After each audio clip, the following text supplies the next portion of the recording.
Atmire accelerates science. We do this by addressing one specific problem. Many researchers and members of the public today do not have free and open access to the latest scientific publications. This hampers progress, and we think it doesn't make sense because much of this research is funded with public money. As a taxpayer, if I'm already paying you guys to run your experiments, me and the rest of the world should be entitled to benefit from your results and build upon them, no?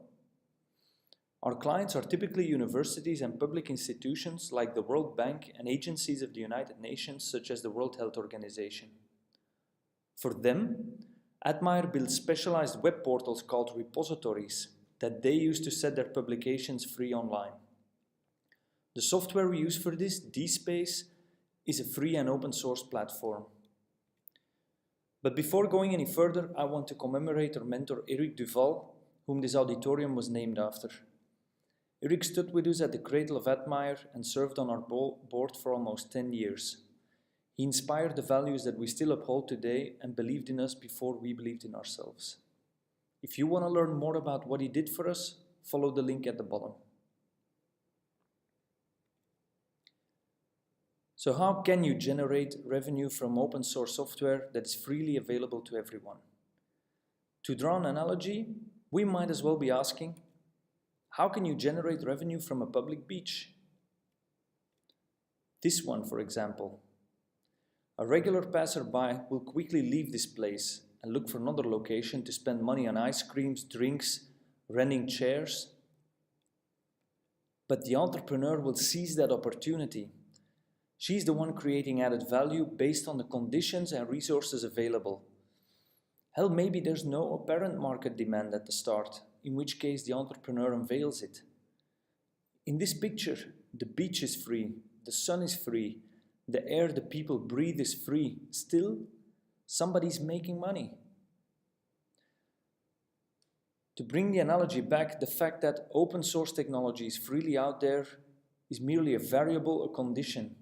One of the many in your business plan. If you're betting against it, could undermine your business if your competition is leveraging it. If you are leveraging it, gives you the opportunity to give and to demonstrate your value to a global community of users. We are the largest open source contributor to DSpace. We're approaching 1,000 hours of investment in the upcoming DSpace 7 codebase and have committed several thousands of hours in open source development over the past years. There are multiple valid reasons for our clients to prefer open source software, and even more in 2017 compared to 2006 when we were starting up. Institutions recognize there's less lock-in from a single vendor, meaning better long-term sustainability. Our clients could leave and could use another DSpace service provider. There's also improved security, as the resources are not limited to a single vendor to address urgent concerns or leaks.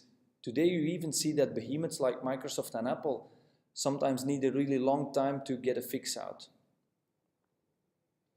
But instead of Atmire's strategy of continuously creating and sharing IP, why not just exploit it? Why not just ride the wave and just use or abuse freely available software, disregarding the community and contributing? If you don't contribute, you're left at the mercy of others. Our entire business is currently hinged on this product. We want to make sure the new versions blow competing platforms and technologies out of the water, and we won't stand being left at the mercy of others. Hence, we contribute. Once these new versions become available, the user base grows quickly if we succeed. Combined with the fact that we're then also known for building this new software, we hit two marketing goals with one stone, without extra expenditures. The user base has grown, and within that grown user base, there's a bigger awareness about our brand and quality compared to DSpace service providers who don't contribute. But aside from those pure economic reasons, we believe in openness. It's important to us that institutions in low-income countries that most likely won't be able to afford our services can still share their publications online and showcase their expertise, raising their profile and the profile of their faculty.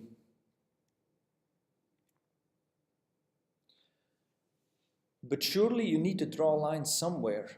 Salaries and Belgian taxes need to be paid. So we need to make sure that what our clients are paying us for is not available for free.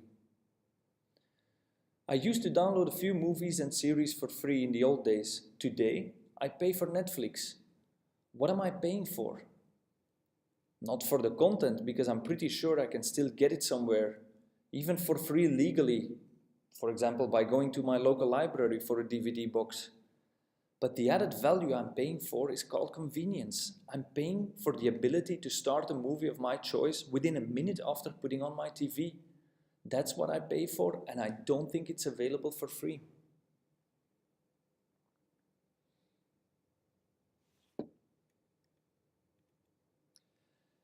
If the IP you're working with is not really yours, how can you differentiate from the competition?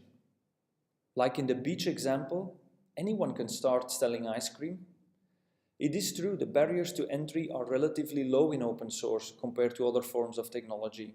If I want to sell electricity in Belgium, I need to get permits, put up turbines, which both takes a lot of time and money. However, when you walk out of here, you download DSpace, you put up a website, and you can start competing with us tomorrow. Because you have what we have, right? Wrong. Low barriers to entry don't imply that differentiation is impossible. Here's 3 ways how Atmire differentiates from competitors. Reputation. How will you convince a risk-averse organization like an academic library to sign deals with you for thousands of euros?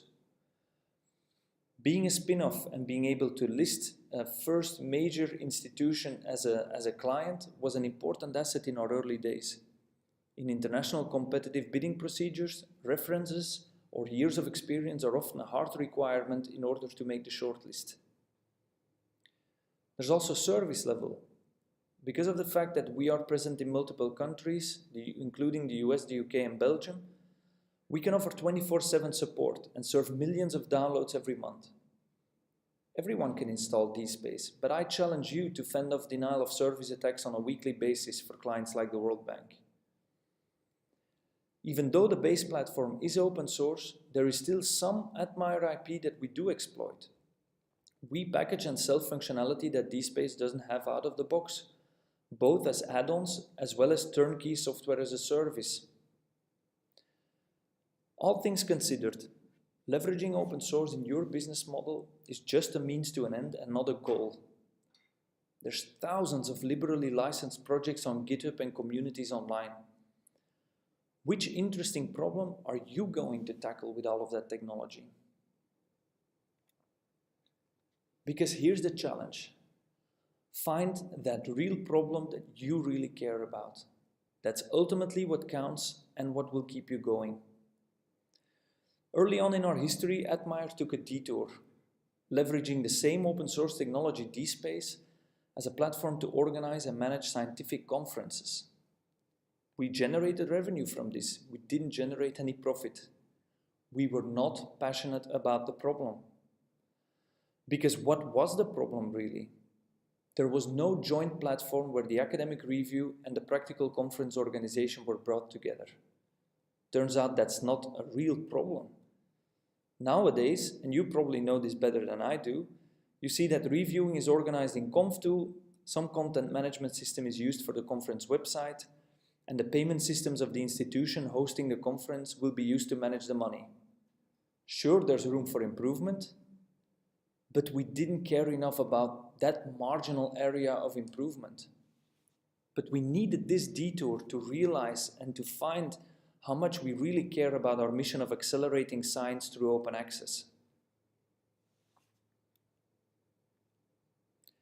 Earlier this year, we quadrupled our office space and we moved in next door. That's where we now build repositories like this one. If you would only visit one, the Open Knowledge Repository of the World Bank is where we'd recommend you to go. Try out the search query suggestion feature. This is a shot from our kitchen here in Heverlee. The headquarters and our largest team is based here, but we also have people in the US and the UK.